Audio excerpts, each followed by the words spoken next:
Bueno, pues el día de hoy vamos a hablar sobre las personas morales como parte de la unidad 3 de la asignatura de Derecho Fiscal. ¿Qué es una persona moral? Bueno, pues una persona moral es una entidad que no puede ser observada con los sentidos, es decir, están constituidas desde un régimen jurídico o intelectual, como por ejemplo una asociación ganadera, una fundación, una cooperativa, entre otras. Estas tienen obligaciones, como están inscritos en el RFC, llevar su contabilidad, presentar declaraciones y mantener actualizados sus datos. Los impuestos, el impuesto sobre la renta que estas personas morales pagan, se calcula en base a su resultado fiscal, que es sus ingresos acumulables menos sus deducciones, aplicándoles una tasa del 30% de acuerdo al artículo 9.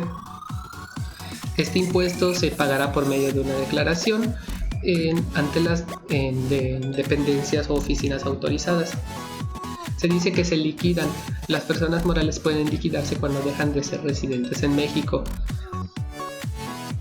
o cuando se consideran enajenados todos sus activos.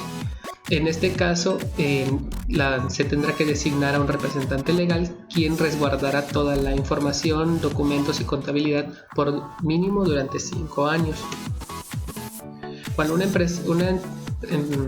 persona moral se liquida, se deberán presentar pagos provisionales a más tardar el día 17 del mes inmediato posterior al que corresponde el pago.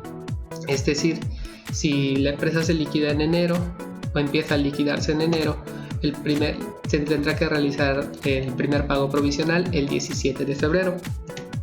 ¿Qué son los pagos provisionales? Bueno, pues son pequeños abonos a el impuesto anual. Por ejemplo, si una empresa paga 12,000 pesos de impuestos sobre la renta al año y decide hacerlo en pagos provisionales, vamos a suponer que va a pagar 1,000 pesos al mes, así hasta cubrir la totalidad del impuesto. Estos, como se mencionó anteriormente, se pagan el día 17 del mes inmediato, es decir, el de enero, el 17 de febrero, el de febrero, el 17 de marzo y así sucesivamente. ¿Cómo se realiza un pago provisional? Primero se calcula el coeficiente de utilidad correspondiente al último ejercicio de 12 meses. Luego la utilidad fiscal se hará multiplicando este coeficiente por los ingresos nominales y posteriormente al resultado se le aplica la tasa del 30%.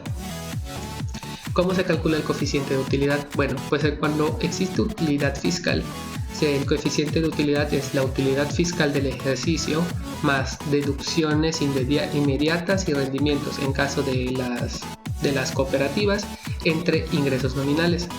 Y cuando existe la pérdida fiscal, se calcula la pérdida fiscal del ejercicio más las deducciones inmediatas, anticipos y rendimientos en caso de las cooperativas entre los ingresos nominales.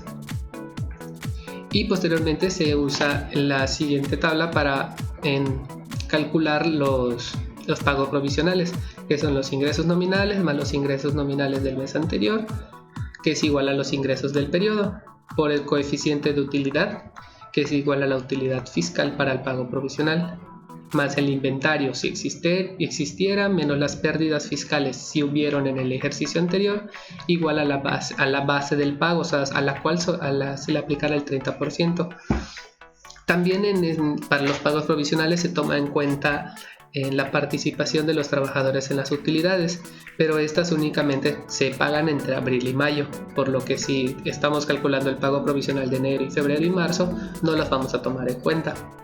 A lo que nos resulte lo multiplicamos por la tasa del 30% y nos arroja el ISR del periodo. A esto se le restan los pagos provisionales de meses anteriores, menos los estímulos fiscales y nos arroja el entero del ISR del mes, o sea, cuánto vamos a pagar en determinado mes. ¿Qué son los ingresos nominales e ingresos acumulables? Los ingresos nominales se refiere a todos los ingresos acumulables excepto el ajuste anual por inflación acumulable, que se explicará más adelante. Las personas morales residentes en el país, incluida la asociación en participación, acumularán la totalidad de los ingresos en efectivo, en bienes, en servicio, en crédito de cualquier otro tipo. Es decir, los ingresos acumulables son todos los ingresos que las personas obtienen ya sea por enajenar bienes, por vender, por la compra de bienes, por la renta, etc. ¿Qué se considera un ingreso acumulable? Las ganancias derivadas de la transmisión de propiedades, los que provengan de construcciones e instalaciones o mejoras permanentes a bienes inmuebles, siempre que beneficien a la persona a la que se le tenga arrendado, las ganancias derivadas de la enajenación de activos fijos, terrenos, títulos, los pagos que se perciban por recuperación de un crédito que no pudo ser cobrado, el ajuste anual por inflación que resulte acumulable, la cantidad que se recupere por seguros, fianzas o responsabilidad a cargo de tercero, y las cantidades recibidas en efectivo en moneda nacional o extranjera por concepto de préstamos o aportaciones para futuros aumentos de capital, siempre y cuando excedan los 600,000 pesos. Ahora, ¿qué es el ajuste de inflación anual? Bueno, el ajuste de inflación anual es el ingreso que obtienen los contribuyentes por la disminución real de sus deudas.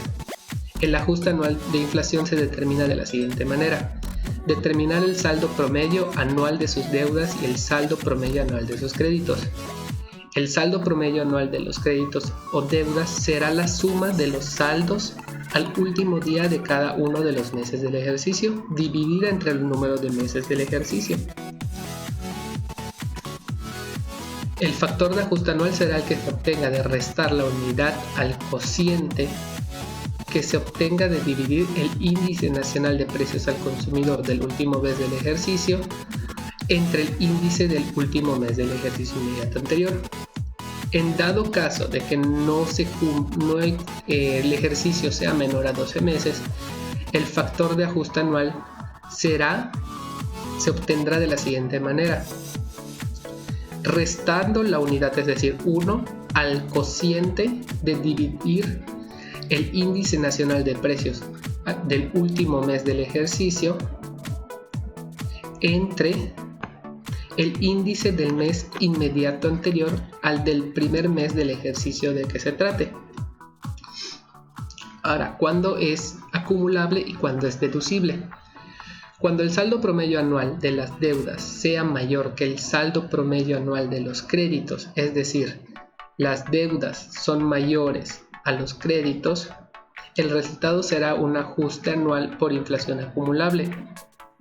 Cuando el saldo promedio anual de los créditos sea mayor que el saldo de las deudas, o sea, el contrario,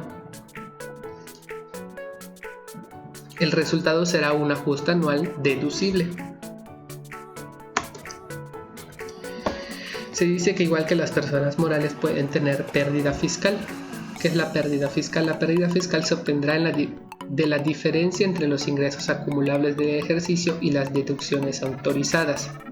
Es decir, la pérdida fiscal se da cuando las deducciones son mayores a los ingresos que la empresa tiene. Se dice que es una pérdida porque esto refleja que la empresa está gastando más de lo que está generando. ¿Qué deducciones puede realizar una persona moral? Bueno, una persona moral puede tener deducciones de la devolución que se reciban por descuentos o bonificaciones que se hagan en el ejercicio, por el costo de lo vendido en inversiones, o sea, materia prima, todo lo necesario para la producción, los gastos netos de descuentos, bonificaciones o devoluciones, los créditos incobrables, los intereses devengados a cargo del ejercicio, el ajuste anual por inflación que resulte deducible, como se mencionó anteriormente, y las aportaciones efectuadas para la creación o incremento de reservas para fondos de pensiones, jubilaciones, seguro social, etc. ¿Cómo se calcula el ISR de una persona moral? Bueno, pues se usa en esta pequeña tablita, que son los ingresos acumulables que mencionamos anteriormente, menos todas las deducciones autorizadas que pudieron tener durante el ejercicio fiscal, menos la participación de los trabajadores en las utilidades, que estas solo se pagan entre abril y mayo, que eso nos va a dar la utilidad fiscal o una utilidad fiscal. Le quitamos las pérdidas fiscales pendientes de aplicar, o sea, si tenemos pérdidas fiscales de años anteriores o meses anteriores se restan en este caso igual a un resultado fiscal sobre el cual se aplica la tasa del 30% y se obtiene el ISR del ejercicio. Bueno, pues muchas gracias por su atención, espero les haya servido un poco el video.